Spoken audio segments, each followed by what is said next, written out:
Thank you for joining our webinar today. My name is Heather Gatney, and I am the coordinator of the CVFS webinar series. It is my pleasure to introduce Bill Axon. He is our speaker today. Bill is a research professor at the Population Studies Center at the University of Michigan. As this is our first webinar of the academic year, Bill will provide a brief overview of the CVFS. He will then shift focus to discuss the design of the recently fielded CVFS Young Adult Study. There will be a Q&A session after the presentation. We ask that you remain muted until then. During the Q&A, you may raise your hand to ask a question, or you can submit a question at any time today using the chat feature. We'd also like to inform you that this webinar is being recorded and will be available to view from the CVFS website. The slides will also be posted there. Okay, Bill. Thanks so much, Heather. Okay, let's see. There we go. So as Heather just said, I'll be talking first briefly about the Chitwan Valley Family Study for those of you who've not attended one of these before. We'll take a very quick tour of the website just to make sure everybody has access to that and we can answer questions you have about using it. And then I'll talk about the content we were aiming to deliver today on the CVFS's Young Adult Study, and specifically the methodological topic of allowing mode switching and the consequences for bias in our estimates. And then we will close by discussing whatever everyone would like to discuss. So, I wanted to offer you a quick overview because some of you are not familiar with the CVFS, and that starts with the overall initial design, which was to study the influence of changing social contexts on timing of marriage, childbearing, and contraceptive use, reproductive health topics. It was launched in 1995 with a bunch of pilot studies occurring between 1993 and 1995. And it's been expanded to a lot of other topics over time and still going in 2025. The other topics we've done between then and 2025 include natural environment topics, attitude and belief topics, a bunch of research on mental health, a bunch of research on child health, and new research in the field now on aging and elderly health. Not sure. Okay, so that's a picture of Chitwan to orient folks. Chitwan Valley facing the Himalayas. This is a picture of some of the changes going on in Chitwan at the time in the 90s that motivated launch of the study from rural farming households to cities.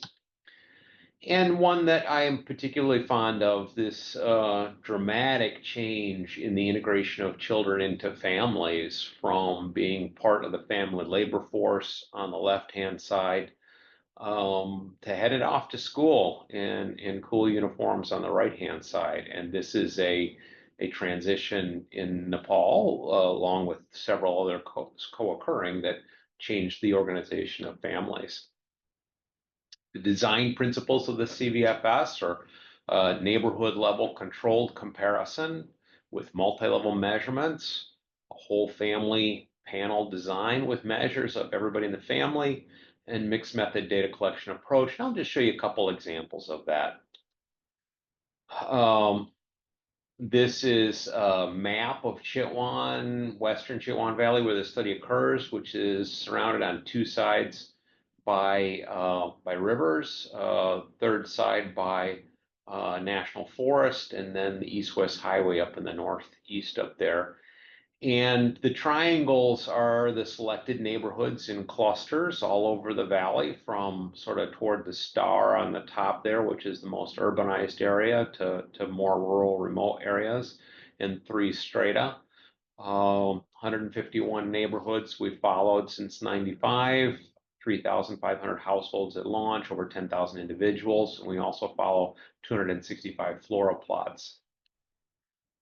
The measures, as I mentioned earlier, are designed to be multi-level with community context, had some feedback that the picture on the top left is not a great picture of the community, but they are clusters of households surrounded by farmland. So that's what I have today for you.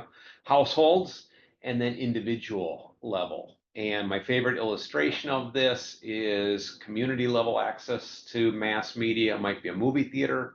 Household level access might be having a television in the house or a radio in the house. And individual level exposure might be going to movies, watching television, or listening to the radio.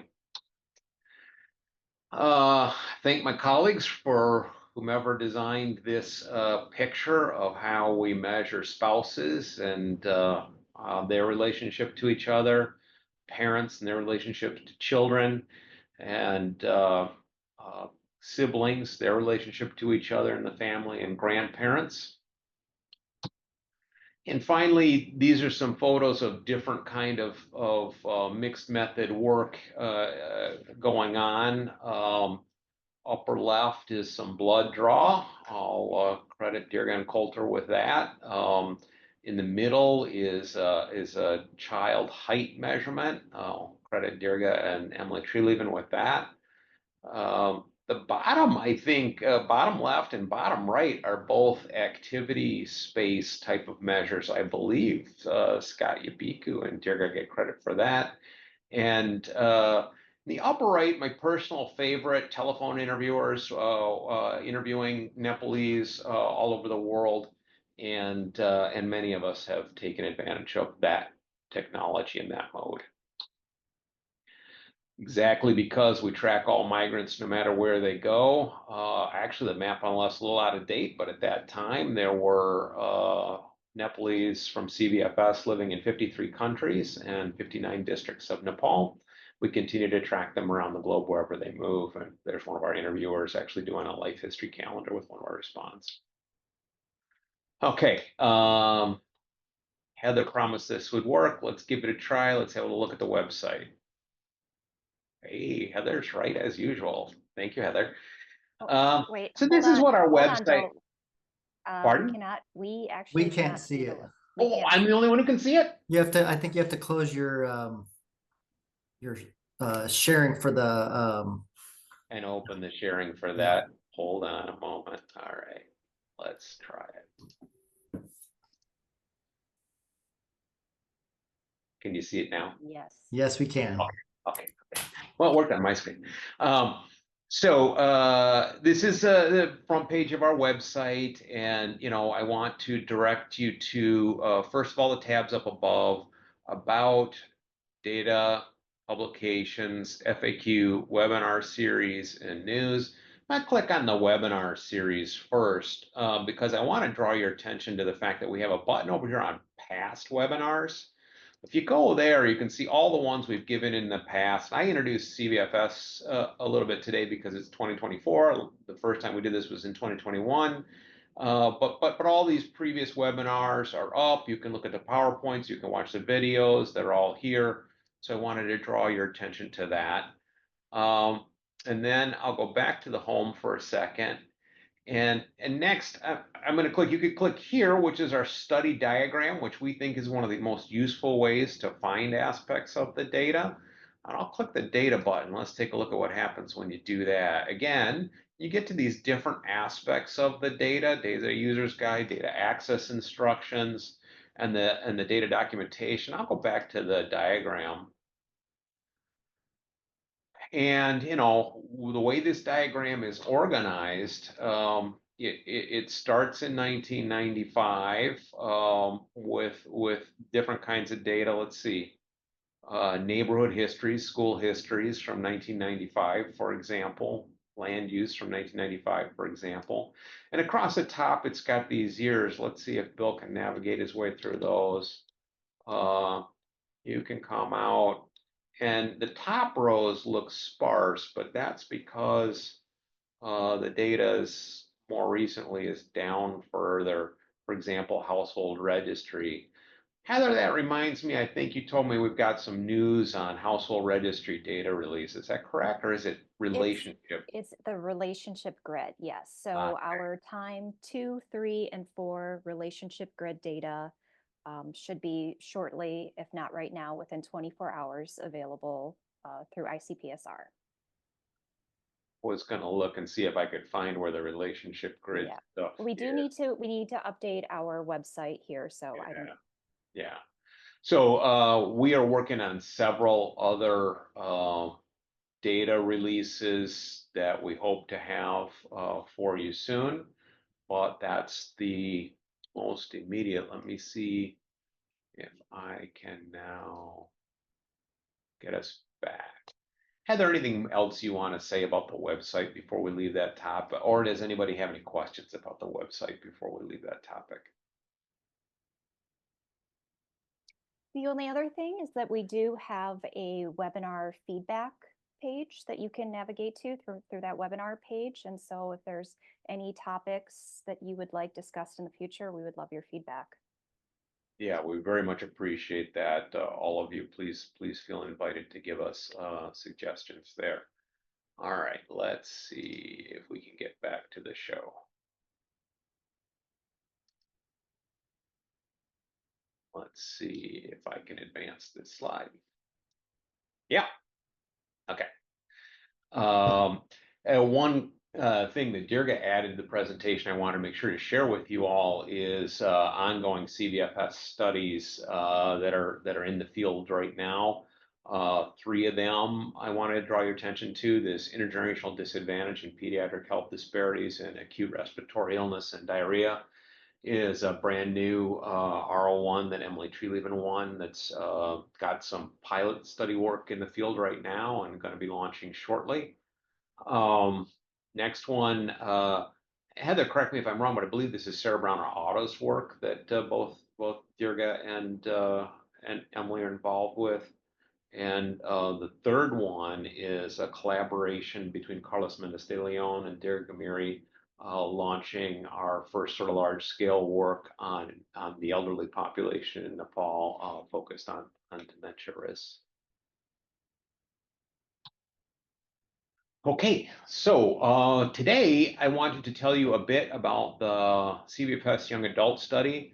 I'm going to repeat a little bit of the scientific objectives and study design data collection that we've presented last year before I move on to the big methodological questions we're focused on today, partly because those scientific objectives, of course, inform the methodological discussion we'll have, and partly because the study design and data collection will too. So our scientific objectives were to provide young adults 15 to 25 a private, confidential method for reporting potentially sensitive topics, to get measures to assess events that change rapidly, and to follow these same young adults to repeat those measures as they leave their parental home, travel for school, work, or marriage, and stay in touch with them asking about these sensitive topics. For the design, I'm going to talk quickly about the sample recruitment, then about our human subjects protections, next about our contact protocol, and finally the longitudinal implementation. Sample recruitment, everyone aged 15 to 25 as of May 2020, as reported in our household registry, was used, and this was a registry sample that was updated and refreshed in 2016 to be representative of the population of Western Chitwan. And all of those 15 to 25-year-olds were eligible. We obtained parental consent and age verification for those 15 to 17, and respondent birthday verification for all respondents, and age-appropriate consent. And that's the core elements of the recruitment process. Human subjects protections include these recruitment of subjects, informed consent and assent. It includes privacy screener, includes responses being directly logged in the University of Michigan secure server. And I'll talk quickly about some of those steps. Yeah. And the IRB approvals from both U of M and the Nepal Health Research Council. So for minors, we contact a parent or guardian of subjects ages 15 to 17 before contacting any of the minors. Staff member explained the study to the parent. obtained permission for their child's participation in the study. And we obtained a waiver of documentation of parental consent because the contacts were by phone. And then respondents aged 15 to 25 were invited to participate via an email invitation, or if we didn't have an email, by an advance letter to the respondent's home. There was no in-person recruitment, just these mail and email invitations. Informed consent took place in these steps. Invitations to recruit all the subjects contained a brief description of the study and a unique link to the baseline web survey. Comprehensive written consent or assent was obtained prior to starting the survey as part of that. For telephone surveys, interviewers read the entire consent assent form to the respondent and addressed any of their respondents' questions. The baseline interview began after consent was obtained from the respondent, and waiver of documentation of consent was obtained again because so many of these were, well, they were either web or phone. There was also a privacy and age screener. And the first question is about privacy. Does the individual, and this is particularly important on the phone, do they have privacy to answer our questions now? If they said no, we said it to them, it's important that they have privacy while taking this survey. And so we requested to take survey when they're able to find a private place, and we would recontact them. If they said yes, we proceeded to the age screener, where we got the year and month of birth directly from the individual rather than from the registry system, and then included only those who were ages 15 to 25 at the time of the contact. We took security of these responses very seriously, consistent with prior practices, but trying to reach a high level of security. The web surveys were administered directly from a University of Michigan Survey Research Center secure server. Telephone interviewers in Nepal also accessed the survey questionnaire on the same secure server to enter respondents' answers. As soon as each answer is entered, the responses are saved on the secure server at Michigan. This approach is highly secure and ensures confidentiality for respondents. That is, it's not possible to get those answers in Nepal without the respondent giving it to folks. Okay, with that background, I'm going to switch now to the big issues motivating our presentation today, and it's these questions. Internet access and use are global, greatly improving success of web surveys. And the key questions we're going to focus on is, can we conduct panel studies using self-administered web mode? Second, if web mode is feasible, why incorporate phone mode and increase the cost by adding phone mode? And third, does allowing mode switching improve anything? Why would you pursue it given that it's complicated and expensive?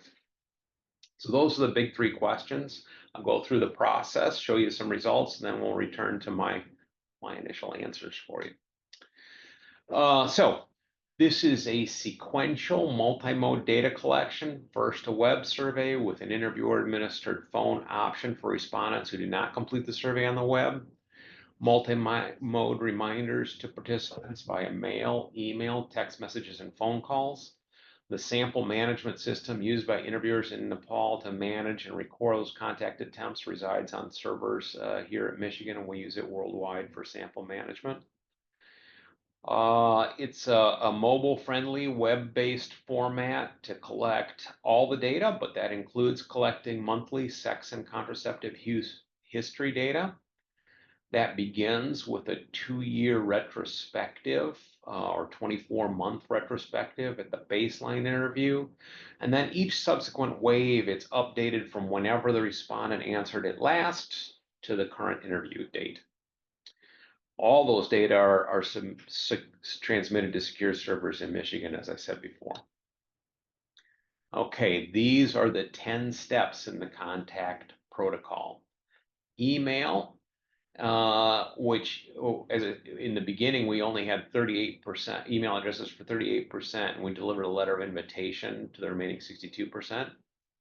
After that, an email reminder with an embedded survey link, a second email reminder with an embedded survey link, then an SMS text reminder with an embedded survey link, then a reminder phone call. That's number 5. You'll see the difference that makes in a minute, with an offer to resend the email or to text, then a second text message, then a third email reminder, then a second phone call, then a third text reminder, and finally, if all of those reminders fail, we switch to computer-assisted telephone interview, or CATI. So this graph gives you a sense of how each of those 10 phases add interviews to the total. And I want to make a couple points here. First point, if you look over at step 1, people do respond to it, but not that many. In fact, if you look at step 2, the first reminder generates more responses than the initial contact. Second point I'll make is that every reminder adds some cases. Every single one of the 10 steps adds cases here. Third point I'll make is that step number 5 has kind of a big uptick when you recall that this is a phone contact, but not a phone interview. It's just a phone contact, answer the questions, remind them to do the web survey. The only phone interviews are in step 10, which is a whole bunch. Okay, so how do we do? There were 3,404 15 to 25-year-old CVFS young adults who were eligible. Of those 3,404, 2,999 completed at least a portion of the baseline survey for a response rate of 88.1%. Among those 2,999, 58% completed the survey during the web phase, and 42 completed the survey during the phone phase. The mean length of the survey was 14.5 minutes. Now here's the first important result I want to show you, and we'll take a minute on this slide. On the left, I have several of the things we measured in this survey. First couple are considered not that sensitive. How much education do you have? And I've created a binary indicator of that with 12 or more years of education first. Second one is, have you ever worked? Third one, have you ever been married? Fourth one, have you ever had sex? Fifth one, have you ever had premarital sex? Sixth one, have you ever used a contraceptive method? Seventh one, have you ever drank alcohol? And the eighth one, have you ever smoked marijuana? I'm going to tell you a little bit about this, and then I'm going to stop and take your questions on this table, okay? First column here is if all we had was web interviews, what would the results look like? What would the percentages who said yes to each of these things look like? The second column is with both web and phone interviews. That is the impact of adding the phone mode for the interview at the baseline interview. How much difference does it make? And then the third column shows you the magnitude and direction of that difference between using a web only and using a web plus phone. So it's bringing in more interviews, but this is really about how much is it changing our key measures. And I've highlighted 2 of them in yellow here. I highlighted ever sex in yellow because it's a big change. 7.5% against a base of 20%. And it's a big increase by adding the phone mode. And I highlighted the other one, contraceptive use, because it's a tiny change. And you can see, 0.35% on a base of almost 27%, and everything kind of in between. Now, I don't know how interesting you find this one, but I'm going to stop for a second and ask if anybody has questions. Wait a second, I lost my, let me see if I can get you back here. Sorry, everybody, I'll go back to the picture. Yeah, Sarah, go ahead. I just had a question about that contraceptive use question. Maybe I missed this, but is that conditional? Is that conditional on sex? No, you didn't miss it. I didn't tell you. Thank you for asking. Yeah, that that is not conditional on sex. The calendar asks folks to mark months when they've been sexually active. It also asks folks to mark months when they've used any contraceptive method, and then it asks folks to identify what contraceptive methods they've used month by month if they enter one. And so that's the way it's done. They are independent, but you can imagine the sex question might prompt some memory. Yeah, no, that's interesting. Yeah, we tried actually, and Sarah, just for background, I'll tell you, we did this in the United States at almost the exact same time for the American Family Health Survey. And this device is modeled on the NSFG's Sex and Contraceptive Use Calendar. That's where we take the design and the sequence of questions from. That's interesting. Well, no, I guess NSFG is all face to face, right? So you couldn't. It was. They've changed to web mode now, but yeah, we were using it we've built the calendar using the US web only replication of NSFG, and so I work with folks to adapt it for Nepal. Interesting. Thank you. Yeah, of course. Anybody else, any questions about this? Because I'm going to come back to this kind of point a couple more times and just want to make sure everybody felt comfortable with it. Okay. All right. So main point here, it makes a difference, but it runs all over the place between a small difference and a big difference. Now, this next one I'm going to show you is it's a logistic regression where we're predicting whether the human being responded or not among those human beings who are eligible, back to the 3,400. And these are all characteristics of those human beings measured in the household registry, so measured before we attempted contact or anything like that. And, you know, I mean, I highlighted those that were statistically significant differences in red, although I'd say even the top one, that males and females, there was no significant difference in responses, is kind of interesting. The younger ages were more likely to respond than the older ages. The folks outside of Nepal were far less likely to respond than the people who were in Nepal. And Newar ethnic group was significantly less likely to respond than high caste Hindus. If you have any questions about any of these results as I show them to you, please ask. I'm now going to use these same predictors to predict some other outcomes of the survey.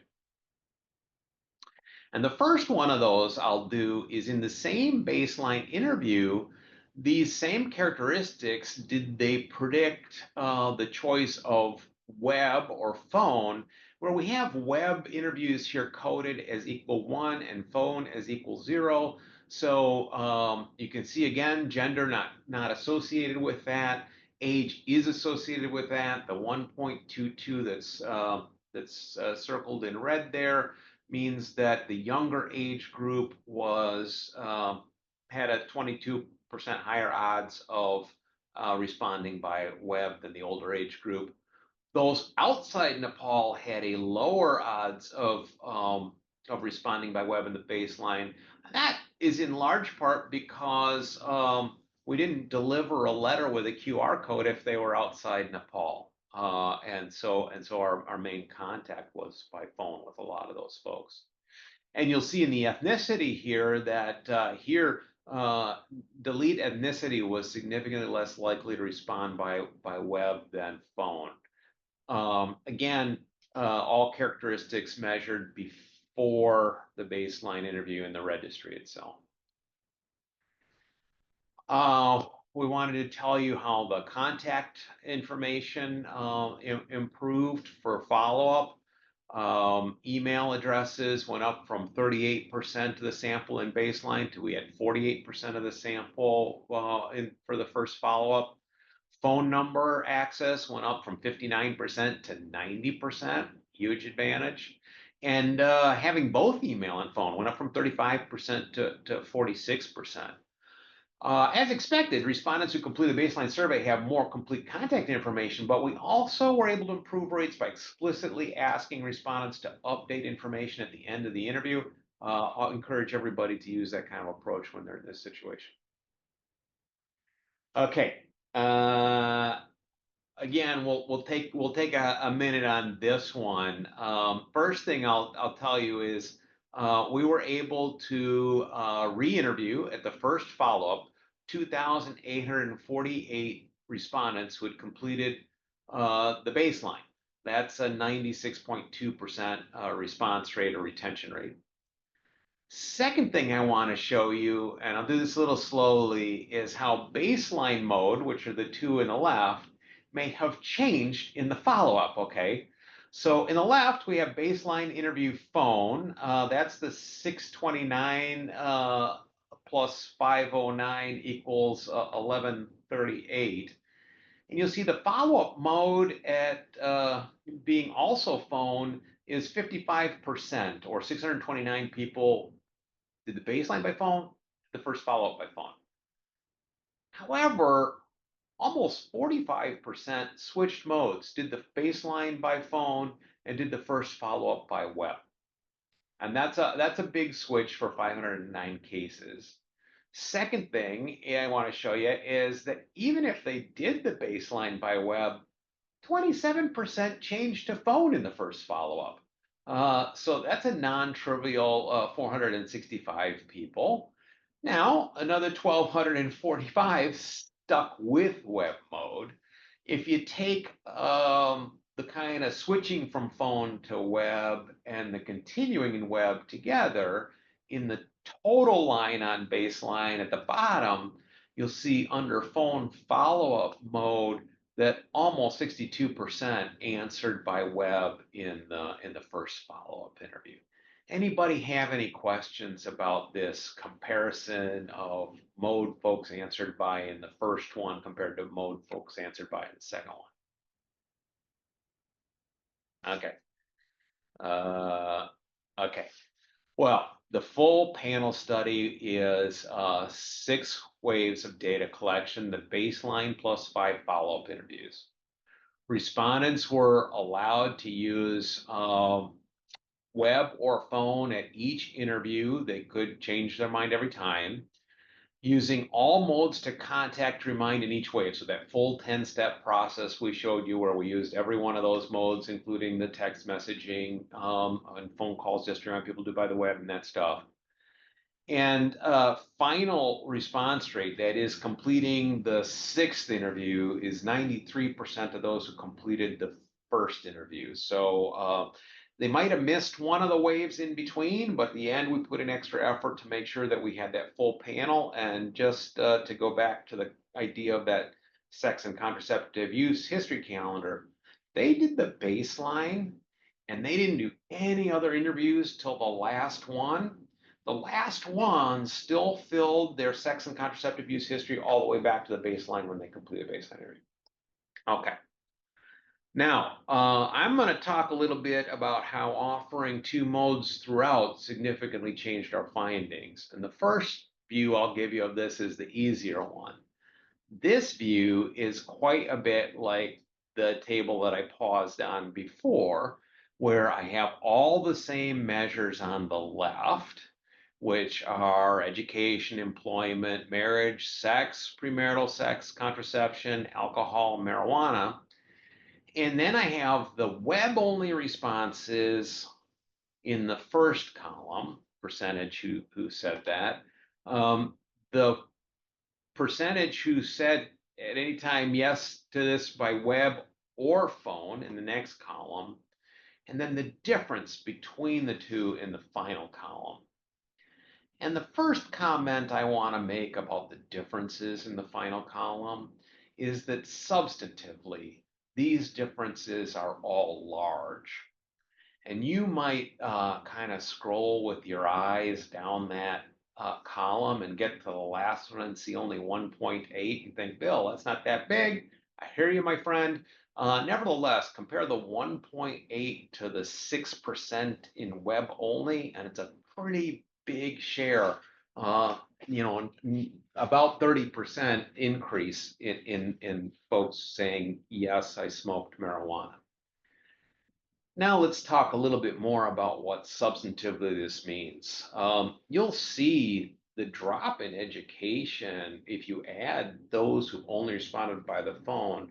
Clear indication that less educated people are responding by phone, or put the other way, more educated people are more likely to respond by web. I don't think anybody in this webinar is probably surprised by that outcome. Ever employed, the other direction. Ever married, also a bit the other direction. Ever had sex, the other direction, big increase for phone also. And you'll see, first of all, you look at the web plus phone column, 46, 47% have ever had sex, but only 25% have been married. Okay. Next, you'll see that 44.5% of respondents report to us that they did, in fact, have premarital sex. You'll also see that 48% of respondents report that they've ever used contraception. And more than a third have ever drunk alcohol, while still under 10% have smoked marijuana. Now, let me once again take a pause and ask folks if they have any questions, either methodological or substantive, about these interesting results at the end of the panel.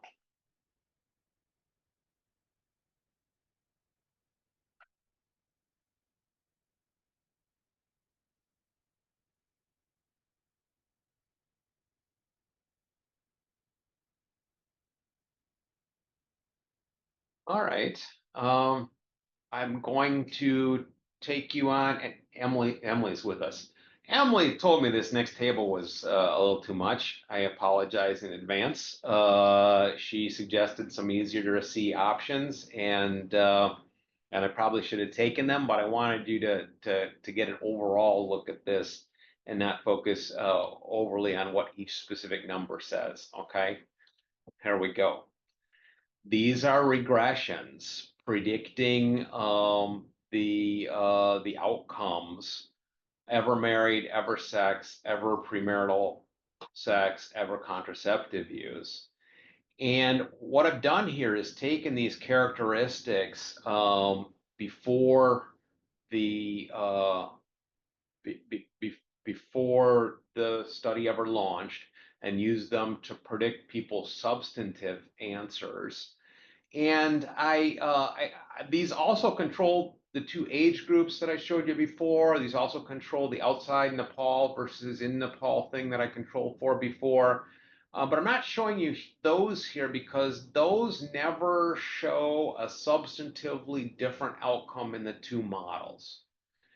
However, and I'll focus on the female versus male example, if you look at the ever married, you'll see if you allow any mode, the odds ratio predicting ever married is a little bit over 2 for females, and the any mode, and it's also a little bit over 2 in web only, and I will call that statistically a tiny difference, also substantively not going to lead you to a different conclusion.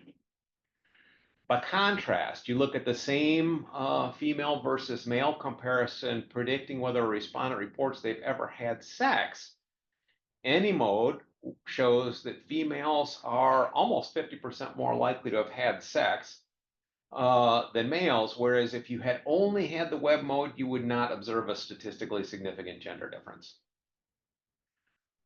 Premarital sex, you'll see, and I'll admit, somewhat to my colleagues and my surprise, that females are significantly more likely to have had premarital sex. Happy to discuss this with you. You'll see the main methodological point I'm making is that if we had a web-only interview, you wouldn't have failed to see this significant difference. I think the results remind me of something I took to heart in my childhood, which is Americans and Nepalese aren't necessarily that different, even though customs might be different. And the last one I show you here is the contraceptive use, where if you'd had web only, you'd conclude that females were significantly less likely to report contraceptive use than males, but by having both modes combined in the any mode, you see we failed to find a statistically significant difference. The other one that I have highlighted in blue here is the Hill Janajati ethnicity relative to high caste Hindus, where again, I'm just highlighting it because we find a substantively different result in web only versus any mode. Folks, care to discuss this one?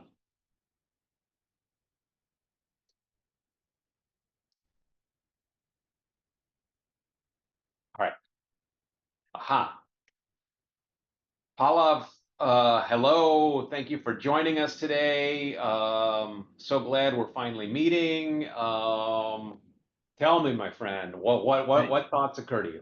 Hi, I was just wondering, what are the denominators for web only versus any mode? Yeah. The denominator is the same, my friend. It's going to be, and I'll just go up here so you can see it. Whoa.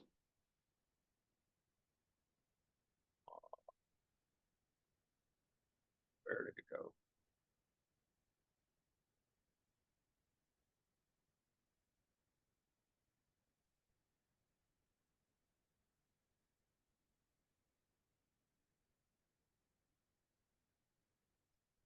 Yeah, so it's the 93% of the baseline. I should calculate that quickly for you. So it's that 2,900-ish times 0.93 for everyone eligible for that interview.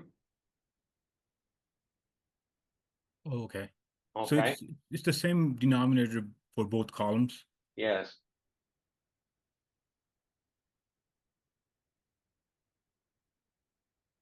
Okay. And the point of it is, sort of, and I'll just dwell on this one for a second because the issue is the same, right? Sort of, if all you observed is what you observed from the web without offering a second mode, what would you conclude? And the reason I emphasize that point is, a lot of people are drawn to the web mode for conducting surveys because it's cheap. I draw attention to the 10 steps we use to get responses because that's not cheap. And then I draw attention to the difference between just using web and adding a phone mode, because adding the second mode in a phone contact is significantly more expensive. And so the big question is, well, wait a second. It's hard, it's expensive, why do it? And that's the methodological questions I'm trying to get to. Thank you. Yeah, and this slide at the conclusion is sort of that, which is okay, can we use a web mode to successfully complete a panel study? And the answer is yes, and the answer is yes, even in Nepal, which I presented these results at the World Association of Public Opinion Research because I want everybody to know we can do it in Nepal, you can do it. Second is if web mode is feasible, why bother incorporating the phone mode and increasing costs? And that's to reduce bias in general. And then mode switching is an extra hassle beyond even just adding the phone. You know, if you think of it, we did 6 different interviews. They can answer the first one by web, second one by phone, third one by web, fourth one by phone. It's a hassle. But if you have the systems right to do it, it allows people to pick whatever they want when they want, and brings in people, changes conclusions. So those are our 3 sort of methodological findings out of this work. And with that, I get to a pretty picture and open discussion from all.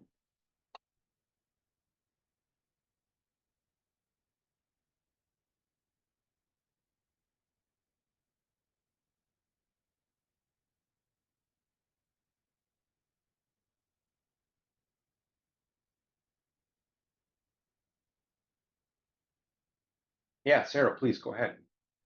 I don't know if you can answer this question, or, I mean, if you can answer this question based on gut instinct or on data. But my assumption, I mean, I think our sort of general assumption is that people are more likely to report stigmatized behaviors on web surveys because there's no interviewer and blah, blah, blah.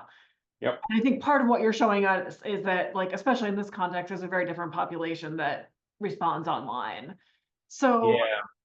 do you think that reporting difference across modes, like, does that just not hold in this context? Or is the kind of like underlying distribution of the behavior so different that you don't see that reporting difference? Or like, what do you think is going on with that? Yeah, I'll tell you, my survey methodology colleagues would be tremendously disappointed in the way I've done this, because I didn't do a randomized experiment. Yeah. And the big issue here being, we saw, and one of the reasons I showed you one of those regressions about, you know, who responded at all and who responded by what mode, is we have a bunch of selection bias in who is responding by web. And so these international migrants, many of whom are young men living away from family and monitoring and so forth, are responding by phone. So, so you can quickly imagine, gosh, there might be no mode, you know, it might be a huge mode difference in the other direction, but what's happening is there's so much selection of who's coming in being removed by this that we're getting different results. Totally possible, Sarah. I can't say otherwise. I will say that in general, my experience is that phone mode can be used effectively to provide confidentiality. I took a minute to emphasize that we went to some length to ask people to find privacy for the phone calls, Yeah. partly because it was part of the, we knew we were going to ask them things, you know. But the other interesting thing about phone mode, of course, in every setting is let's imagine you're answering the phone and your parents are sitting across the room from you. They don't necessarily hear any of the questions that you're answering yes or no to. Or even saying, you know, January, February, March, you know, they don't really know what you're. So I think it's possible that the phone mode does pretty well for privacy, but I think in this particular case, we're also got a bunch of selection difference here. Do you know, like, can you look at interviewer effects across phone mode? We absolutely can. In fact, my collaborator Stephanie Chardul, who did this methods work with me, I think, and I don't know if Jenny Williams is still on this call, but I think Stephanie had queued up as that was the next important thing that we should do, and I kind of ran out of minutes of description to use for it. I was worried a little bit too that we lose a bunch of power, right? Because we can only test the gender of interviewer. But yes, we tracked gender of interviewer. Yes, there were both male and female interviewers. Yes, there were female interviewers assigned to both male and female respondents and so forth. So again, not randomization, which most of my methodology colleagues would prefer, but we could at least look and see. And to your point, totally possible. Totally possible that explains some of this. Yeah, which was Stephanie's point in queuing up that analysis for what we should do next.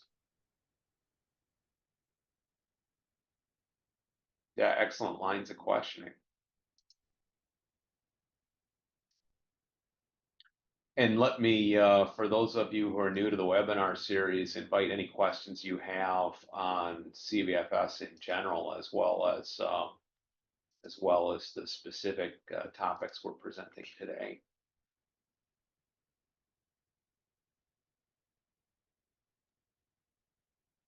What was your interval between follow-ups again? Sorry. Yeah, no, you asked that like it would be the same all the time, Pallav, and that's one reason I didn't say it is because two things are happening. One thing that's happening is we originally intended to do this quarterly, but the launch of our study was interrupted by COVID-19, and that forced us to reconsider how we would conduct those and how frequently we conduct those. So in the final year, we did 2 6 months apart. So the intervals are not firm, but also interesting. And I think, Heather and Emily, I think in a previous version of this presentation, I had a histogram, Pallav, of how many weeks between interviews, because it actually has a curve to it. Because what's happening is we run the protocol starting in the first days, we send out the web invitation. If they don't respond to that, we send out a web reminder or email reminder. After that, we send out the text reminder. After that, we send out the next reminder. Then we send a phone call. So we're following that protocol each time, which takes place over I can't remember exactly, Heather, is it three weeks for phase 1, and then another 3 for phase 2 or something like that. And so Paul, literally, 2 people could do wave 1 or baseline and wave 2, could do both of those, and one person could be 3 months apart and the other person could be 6 months apart, just based on where in the protocol they responded. And so it's not uniform, it's distributed. We have it all measured, so we could certainly analyze that as much as makes sense. And I thought it was interesting. I know you have some interest in substance use, and I thought it was interesting that we start with a sample ages 15 to 25. Over this period, they age 2.5 years, so 17 and a half to 27 and a half. And in that period, we see rates of substance climb a lot. If you look at the baseline metrics compared to the anytime at all metrics.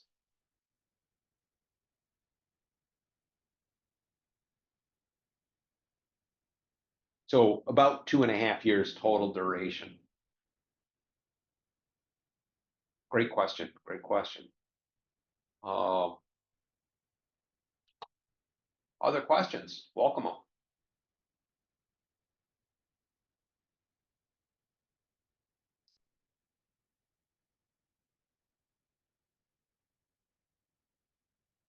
And I'll warn anybody who has a question they're holding on to, we're going to run out of time very shortly. Heather will stop us very promptly at 3 o'clock for all of you who have appointments after this.